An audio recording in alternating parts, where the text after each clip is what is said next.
It's a good day to brew, baby. What is up, YouTube? It's your boy Millzy, back with Hometown Commander, back for some more fun and per usual arrangement. We're here to brew a deck. Thank you so much for watching this video, guys. This is Millzy Brews, the show where we brew decks together. I am going to be switching up the format a little bit going forward. I love doing the brewing and the cuts with you guys, but I'm realizing that a lot of people aren't watching through the entire video, and I think for the moment we're just going to switch to doing the final product, me cutting down to 100. We're going to talk about the strategy. We're going to go through all the different card types and talk about why I pick certain cards and kind of what my intention is. Try to keep the videos a little bit shorter. If you're watching this video and you prefer the long-term videos, please let me know down in the comments. It's something I still want to do, but I think for the moment in time, we're going to switch to the shorter-term videos. So link for the deck's going to be down in the description. If that's all you want, deck list will be in the description for you. Please like and subscribe. And then, like I said, let me know what you think of the deck down in the comments. Today, we are looking at Urza, Prince of Kroog from the Brothers War. Human Artificer, artifact creatures you control get +2/+2. And for 6 mana, create a token. It's a copy of a target artifact you control, except it's a 1/1 soldier creature in addition to its other types. So there are plenty of ways you can take Urza, Prince of Kroog. The inspiration for this video came from a arena event that happened a few weeks ago, where Wizards created these kind of semi-historic brawl decks for everyone to play. And the Urza Prince of Kroog deck was kind of a vehicles deck. And I didn't really think about that the first time I looked at Urza Prince of Kroog. But I think the more that I think about it, it works really well because with him out, you're pumping up all of your artifact creatures. It means those tokens get easier to crew your vehicles, right? But the cool part about that 6 mana ability is you can copy a vehicle and make it always a creature. And that seems like a kind of interesting route to go, right? This seems like an interesting interaction. And there are a lot of really good vehicles. I mean, unfortunately, a couple of them are legendary, so of course we can't copy those.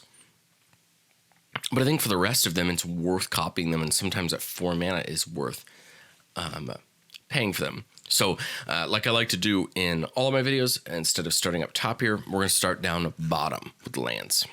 34 lands. I think I put a pretty good mix here. The deck seems to be pretty even on colors, so we went 7 islands, 7 plains. The big thing I wanted to try, you'll notice at the bottom of this lands, I wanted to see if the Urza's lands could work. We got Urza's Workshop in the Brothers War Commander, which just taps for a colorless, or with Metalcraft, it taps as a colorless for each Urza's land you control, and it activates only if you have 3 or more artifacts. We're going to have absolutely no problem hitting through artifacts in this deck. The deck is just littered with artifacts. So there's 1, 2, 3, 4, 5 main Urza lands. Urza Saga does count, but the problem with Urza Saga is, right, it is a saga, so it's going to go away eventually. So there's 5 Urza lands. I think it could be interesting. I'm not running a ton of ways to search out the Tron lands, but I think they could be interesting, right? We're playing Urza. Why not giving it a shot? Mech Hanger seemed pretty cool. Not because it gives you mana or taps for any color of mana to cast a vehicle, but for 3 mana, we can just turn a vehicle into a creature if we ever needed to. The rest of the mana base seems pretty even. You know, we got a couple artifact lands like Razorverse Bridge and Darksteel Citadel. I'm now just realizing that I should bring Seat of the Synod and Ancient Den in if we're going to care about the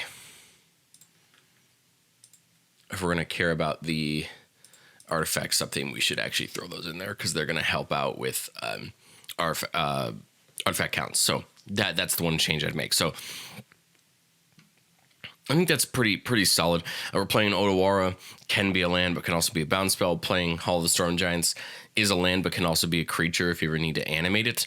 It probably is going to become a time where we have a ton of extra mana and don't know what to do with it. So Hall of the Storm Giants might be a way to animate and block, or I think having a creature land sometimes is just a good added bonus. And then Treasure Vault, it's an artifact land, which is great. That can help turn on Metalcraft for some of our other things. But the second is just getting rid of it to make a ton of treasures, get that burst of mana if we need to.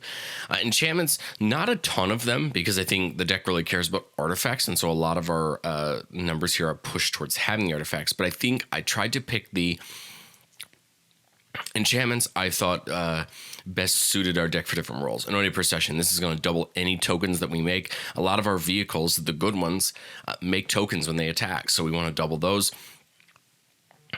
Urza makes that token, right, for 6 mana. This is going to double that. And we do have some other things like Psy, Master Thopters, and things like that that make tokens when we do certain things. Anointed Procession is going to double them.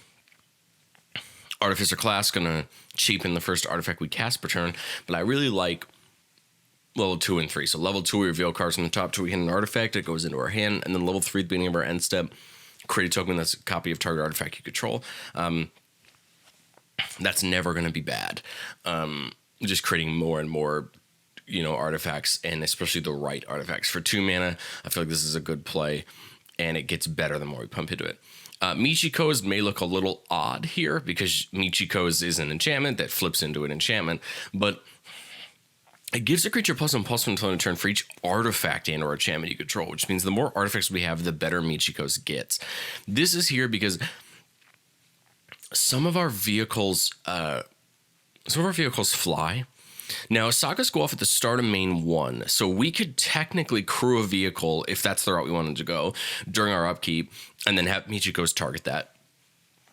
Or we could just have Michiko's target another creature, a big giant creature or something like that, and buff it up. And then when it flips to the backside, it has the exact same effect, but it's just a creature. So the cool part is then Michiko flips to the back. It can help crew other vehicles, or it can just be a giant attacker now that we have. Mirror Maid is going to satisfy a very similar role to something like Sculpting Steel, where it comes into the battlefield as a target of something. The cool thing about Mirror Maid is it comes in as any artifact or enchantment on the battlefield. So we're running Rhystic Study and Smothering Tithe. Well, let's say someone sets up one of them before us. We can have Mirror Maid come in as a copy of either of them. We could have Mirror Maid come in as another copy of Smothering Tithe, or another copy of Tempered Steel, which is going to buff all of our creatures, or another copy of any of our artifacts or anything our opponents have. Mirror Maid has a lot of versatility. That's why I really like it. And in a deck like this, where we care so much about our own artifacts and enchantments, Mirror Maid most of the time is going to come in and copy something of ours, right? But if it doesn't, we're willing to take something our opponents have and get the benefit from it. And then Tempered Steel just going to buff all artifact creatures we control +2/+2. Okay, getting in the artifacts, we have 2 different types here. We have non-vehicle artifacts, and we have vehicle artifacts. I think the strength of this deck is in the vehicles, and there are some really good vehicles. Sky Sovereign, just a menace to deal with in the air. It's a 6/5. It's going to hit hard. Shurikai does a lot of good to draw us cards, and they then make pilots that can also crew our vehicles. Parhelion 2, one of the most important vehicles in the deck, giving us angel tokens that are attacking. When it attacks, this is one of those big reasons why we're running Anointed Procession. A lot of some of the are vehicles that I don't think get as much love, but I think are really cool. I mean, Peace Walker Colossus is one of the most popular, making other vehicles artifact creatures to turn for mana. That's like super good. But we get things like Mobilizer Mech, which says whenever it becomes crewed, another vehicle becomes crewed until end of turn, or becomes an artifact until end of turn. So the cool part about Mobilizer Mech is, we crew the Mobilizer Mech and then we crew the Parhelion, or we crew the Mobilizer Mech and we crew something else. And so it makes us not have to crew as many vehicles. And I think Mobilizer Mech is a great target for like Sculpting Steel and Mirror Maid, because then we can basically crew more vehicles for cheaper. The couple cards that I didn't honestly see coming when I was putting this deck together were a couple of the vehicles from the 40k decks. Reaver Titan, whenever it attacks, it deals 5 damage to each opponent straight across the board. And it's a 10/10 that has protection for mana value 3 or less, meaning it can't be targeted by spells and can't be blocked by creatures with 3 mana or less. So it's going to be just really tough to block. I have no way to give it trample in this deck, but I still think that's going to be a pretty tough block. And then Thunderhawk Gunship, 6/6. Whenever it enters the battlefield, create 2 white Astari's creature tokens with vigilance, and then whenever it attacks, taking creatures you control gain flying until end of turn. So the cool part about the gunship is you swing with it, everything else gets flying, and now your attack becomes even worse for your opponents than it was before. Imposter Mech, when it enters the battlefield, it comes in as a copy of a creature an opponent controls, except it's a vehicle with crew 3. I think that's pretty cool because if your opponents have really important creatures, you can get your own copy of them. We're playing Mech Titan in here as a fun end game thing, if that's what you want to do. Fuse the Mech Titan with a bunch of cheap artifacts if you have them. Make the 10/10 that's just going to start. It's just going to start, just punching your opponent down. Bankbuster for value. Search Hacker Mech seems kind of cool. Whenever it enters the battlefield, deals damage equal to twice the number of vehicles you control to target creature or planeswalker an opponent controls. This is good because you can take out big creatures with it, or if we get a Mirror Maid or a way to copy an artifact, we have another Search Hacker Mech come in, deal more damage, and it could just be a little bit of a value engine. And then you have something like Cultivator's Caravan, which taps for mana, which is never a bad thing. It's a mana rock that we can also crew to make a 5/5. I feel like that's just net value for what we're trying to do. Now, on the non-vehicle side, we're playing a really good mix of mana rocks and value engine artifacts. So Arcane Signet, Azorius Signet, Crypt, Midnight Clock, Soul Ring, Talisman. These are your mana rock artifacts that are going to come down and get us value. I really like Midnight Clock in this deck because I have a feeling we're going to want to refill our hand at some point. Same thing with, I apologize, Mox Opal as well, but so the cards that are going to kind of, refill our hand and keep us going. And the cool part about Midnight Clock is if we have Artificer class out, we can copy the Midnight Clock and just keep the train rolling. Now, our utility artifacts, Darksteel Forge seems really good in this deck, giving all of our artifacts indestructible. We do have some stuff that's up top in the creatures that's going to help us reduce the cost of artifacts. So hopefully Darksteel Forge only comes out for 4 or 5 as opposed to 9. Forsaken Monument seems really cool in this deck. Colorless creatures get +2/+2, and whenever you tap a permanent for a colorless mana, you get 2. And then whenever you catch a colorless spell, you gain 2 life. Most of our vehicles are colorless, so the cool part there is they're all going to get buffed. But I think that whenever you tap a permanent for colorless, add an additional colorless, it's going to help us with those Urza lands and some of our artifacts down bottom.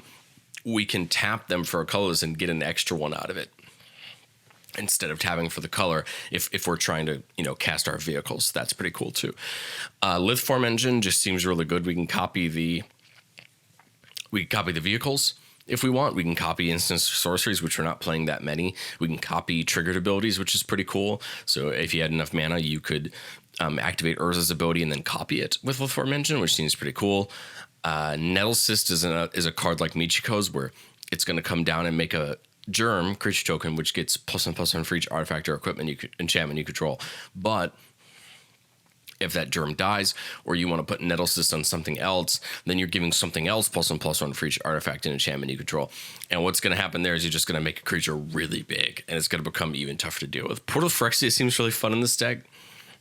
When there's a battlefield, each opponent sacks 3 creatures. Beginning your upkeep, put a creature card from a graveyard onto the battlefield under your control. So any graveyard on the battlefield under your control. I feel like this is going to get really good because if you're in a sloggy creature game where there's a lot of creatures in the battlefield, a lot of creatures going to the graveyard, you're going to pick up some great creatures off this card. The other good thing about this card, of course, is if you're playing against any sort of graveyard shenanigans, you're just going to pick a lot of really great creatures up off of Portal Phyrexia. So I think the downside is you get nothing out of it, and maybe you just keep it in your hand and don't play it. But the upside, I think, is crazy. And then we're playing the Mightstone and the Weakstone because we're playing Urza Lord, the Flip Urza. So why not play Might and the Weakstone as well? Have that there for the meld. I think one of the stars of this deck, and this is probably the one artifact most of the time we're going to be fabricating for or Warp Inventioning for, is Unwinding Clock. Untap all artifacts you control till each other player's untap step. What this is going to do is allow us to basically attack with all of our vehicles for free with Vigilance, and then untap all of them and hopefully the artifact creatures that crewed them at the start of every player's turn. I think this is going to end up being really good, and it's going to kind of lead to a bunch of advantage for that goes. Instant sorceries, not a ton of them, because I think we want a lot of our value on the artifacts. So what I tried to do was just cover a few bases.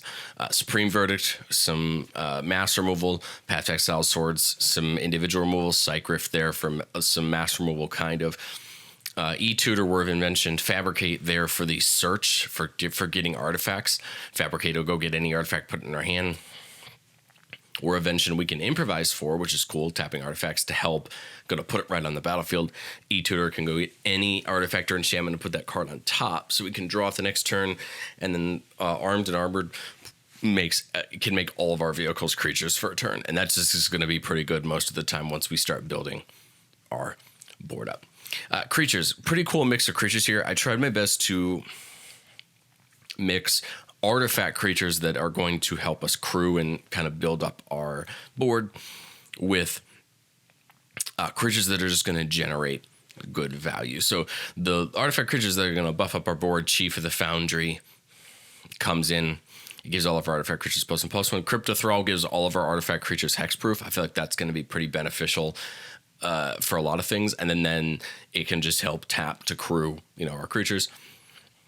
Ethereal Sculptor. Every artifact spell costs 1's left. Filigree Attendance, powers equal to the number of artifacts we control. This is cool because this is going to be not only a big attacker, but it also could help us crew our vehicles. Foundry Inspector, all of our artifacts cost 1 less. We're playing gold and Silver Mirror because they tap for mana, but they could also crew vehicles if need be. Hotshot Mechanic, again, crews vehicles if need be. Katsumasa and Kotori and Lita are kind of these non-artifact creatures, but they're creatures that are going to put a ton of value down. So Katsumasa allows us to pay mana to make creatures make vehicles creatures until end of turn. At the beginning of our upkeep, we put counters on non-creature artifacts so that when they become creatures, they're bigger. Kotori, of course, beginning of combat, artifact of our choice gets lifelink and vigilance. Probably they're choosing a vehicle or some sort of huge creature to gain the life back, but also keep it untapped. Lita from Jumpstart 2022, I think, is the best addition to this deck that we've seen. Beginning of your end step, untap each other artifact creature you control. So all of our vehicles are going to untap. Hopefully all of our creatures that crewed our vehicles are going to untap. And just get ready. And then for 4 mana, we can make a Zeppelin, which is just another vehicle. And hopefully there we can use that with Anointed Procession to just make some more. Master of Ethereum, buffing all of our other artifact creatures, but it's a star where stars the number of artifacts we control. Phyrexian Metamorph, another copy that's going to come in as a copy of any artifact or creature on the battlefield. I think this is going to be really good because, again, just like Mirror Maid, just like Sculpting Steel, this can either copy something we really want another one of from our board, or take something that's our opponent's and get our own copy of it. Sai, it's going to make 1/1 Thopters when we cast artifact spells. I think this is going to help widen the board out and get us more creatures to crew. Reality Chip, this is such a fun card. You reconfigure it onto a creature, and then you can play lands and cast spells from the top of your library. Basically just opens up our hand even wider, right? Adds an extra card to our hand, being the top card of our library, and we can also look at the top card of our library, so it kind of helps us plan our future turns. And then to round out our creatures, we're playing the Urza's week. The 2 Urzas I think are relevant. Urza Lord High Artificer comes in, gives us the construct, and then we can tap artifacts for blue mana, and then for 5 we can play the top card of our library without paying its mana cost. The cool part, I'm not doing any shenanigans with making this go infinite or anything like that. It's just in here as a value engine and to get us that construct, which I feel like could be really important. And then Urza Lord Protector, artifact instant of sorceries costs 1 less, and then for 7 you can flip it over into Urza Planeswalker. And Urza Planeswalker is pretty cool. It has a lot of cool value for it. But this is mainly here for that first ability, and then if we ever actually manage to find this and we have the search to go get the Might and the Wisdom, we get the Mount, we flip it over. And my favorite of the... I don't know if this will show me... I don't know if it'll show me the backside, but one of my favorite parts of Urza Planeswalker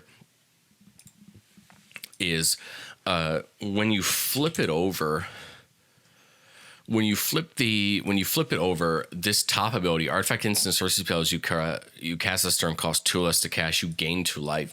You can do that twice because of its ability, which also sets you up for its ultimate the next turn. But then it makes all of your artifacts cost 4 less, and the hope there is that then we can put down the Darksteel Forges, things like that, for even cheaper, and get those moving. And then we got 2 Planeswalkers. I wanted to get the new Karn from Brothers War in here as well. I just couldn't find it. Again, this, just like every the Millzy Brews episode, is the first list I've made for this deck. I haven't tested it all. I haven't figured out the little sub strategies and how the deck kind of runs. So I may find as I run the deck more that, hey, we need to add some different things. But at the moment, we have Karn shutting off the activated abilities of artifacts to your opponent's control, and then turning non-creature artifacts into artifact creatures. And then the -2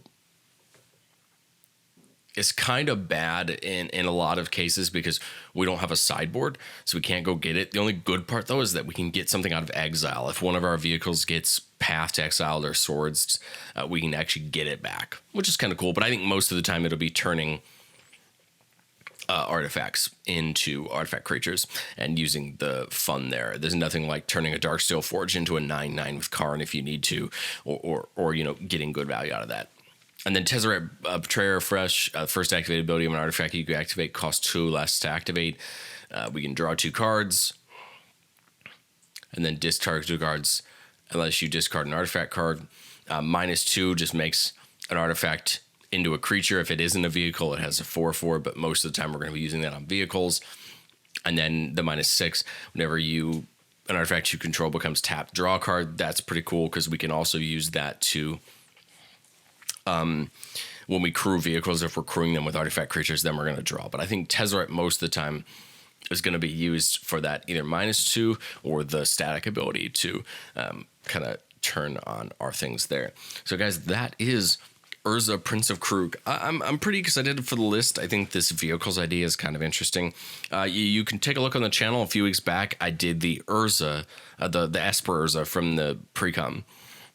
And I played that deck a couple times, and I've learned a lot of cool lessons with that deck. And that deck, I think, has a little bit more of my personal interest than this Urza, but I do find this kind of interesting. I've been really wanting to give vehicles a shot ever since we got some more support in Kamigawa, and I thought Kotori was cool. I thought Shorokai was cool, but they just never really struck my fancy. They never really got me interested. But after I played this Brawl deck that was on Arena, and after I kind of messed around with this idea, I kind of like this. I would still rather see this artifacts, vehicles thing in Esper, adding in the black, because I think there's a couple really cool black vehicles, as well as you get access to some of the searching and some better removal as well.